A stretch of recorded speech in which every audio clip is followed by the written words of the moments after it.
High বন্ধুরা, আশা করি সমস্ত বন্ধুরা খুব খুব ভালো আছেন। নিউ ব্লগে সবাইকে স্বাগত। এই বর্ষার ওয়েদারে খুব মন চাইলো খিচুড়ি খেতে, তাই নিয়ে চলে আসলাম গোবিন্দভোগের চাল আর মুগ ডাল। মুগ ডালটা প্রথমে ভেজে নিচ্ছি। মুগ ডাল যখন ভাজবেন খুব কড়া করে কিন্তু ভাজবেন না, দেখবেন মুগ ডালটা অল্প ভাজা হবে তখনই নামিয়ে নেবেন। মুগ ডালের যে হালসে গন্ধটা, সেই গন্ধটা কেটে গেলেই ডাল ভাজা হয়ে গেছে। মুগ ডালটা ভেজে নেওয়ার পরে একবারে হাঁড়িতেই তেল দিয়ে তেজপাতা, শুকনো লঙ্কা ফোড়ন দিয়ে আদাটা এরমভাবে কুড়ে নিয়েছিলাম। তারপরে টমেটোটাও কুড়ে নিচ্ছি। হলুদ গুঁড়ো পরিমাণ মতন দিয়ে দিলাম, জিরে গুঁড়ো পরিমাণ মতন দিয়ে দিচ্ছি, লঙ্কা গুঁড়ো পরিমাণ মতন দিয়ে দিলাম। সব দিয়ে ভালো করে মশলাটা তৈরি করে নেব।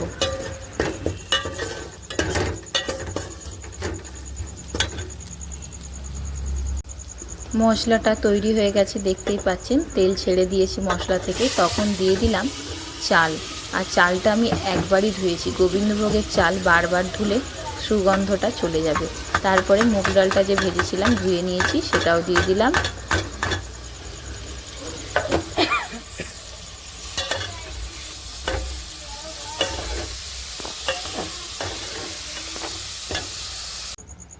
চাল ডাল যখন মশলার সাথে নাড়া হয়ে গেছে, তখন পরিমাণ মতন জল দিয়ে দিলাম।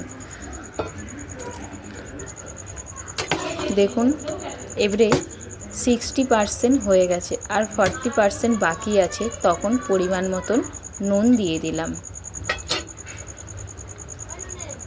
আর কাঁচা লঙ্কা 4টে চিড়ে নিয়ে দিয়ে দিলাম। যে কোনো উপোসের দিন এরকম নিরামিষ খিচুড়ি করে খেয়ে দেখবেন, খুব মজা লাগে। আর এরকম ঠান্ডার ওয়েদারে তো অবশ্যই একটু হালকা করে চিনি দিলাম।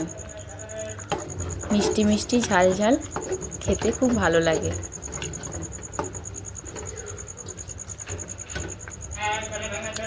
তারপরে ওপরে দিয়ে দিলাম কারি পাতা। ধনে পাতাটা বাড়িতে ছিল না, কারি পাতার তো গাছ বাড়িতে আছেই, তুলে নিয়ে ধুয়ে ভালো করে দিয়ে দিলাম।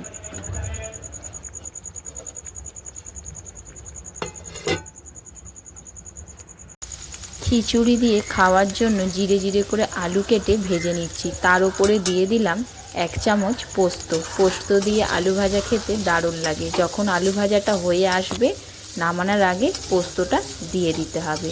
দারুণ লাগে খেতে পোস্ত দিয়ে আলু ভাজা, আর এই খিচুড়ির সাথে পারফেক্ট। থালায় নিয়ে বসে পড়েছি।